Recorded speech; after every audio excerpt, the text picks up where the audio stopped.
So మనకు sweating వచ్చింది అనుకుందాం.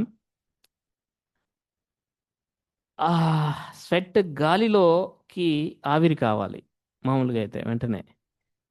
కానీ గాలిలో అప్పటికే రిలేటివ్ హ్యూమిడిటీ 100% ఉందనుకుందాం. మీకు స్వెట్టింగ్ వచ్చిందండి, బాగా స్వెట్టింగ్ వచ్చింది.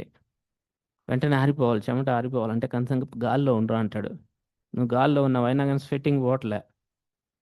ఏంటి కారణం? రిలేటివ్ హ్యూమిడిటీ 100% ఉంది. ఒక గాలి ఎంత నీటి ఆవిరిని తీసుకోవాలో అంత తీసేసుకొని ఉంది అక్కడ ఆల్రెడీ. ఇంకంతకంటే తీసుకోలేదు అది.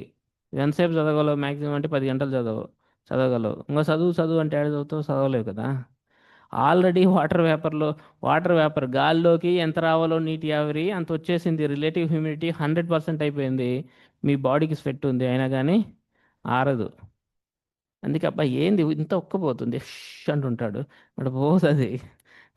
చూడండి, గాలిలో అప్పటికి రిలేటివ్ హ్యూమిడిటీ 100% ఉండిపోయింది. స్పాంజీ ఎలాగైతే వాటర్ మ్యాక్సిమం తీసుకుంటుందో అంత తీసేసుకున్న తర్వాత గడిషనల్గా తీసేసుకోవద్దు. సేమ్ థింగ్ ఫ్రెండ్స్ ఇక్కడ. సో మనకి చెమటను పీల్చుకోవద్దు. అందుకనే మీకు వైజాగ్ లాంటి చోట విపరీతమైనటువంటి ఉక్కపోత ఉంటుంది. ఎందుకంటే అక్కడ వాటర్ వేపర్ పెరుగుతూనే ఉంటుంది. ఉష్ణోగ్రత పెరిగే కొద్దీ వాటర్ వేపర్ పెరుగుతూనే ఉంటుంది. అనిల్ ఉందా?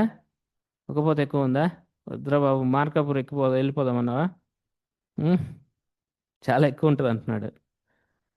అక్కడేమో ఎండ పడుతుంటుంది, సముద్రం పక్కనే. విపరీతమైన వాటర్ వేపర్ పైకి వెళ్ళిపోతుంది. గాలి ఎంత పట్టుకోవాలో అంత పట్టేసుకుంటుంది ఆ గాలి. ఇంక నీకు స్వెట్ రాక ఏం చేస్తుంది?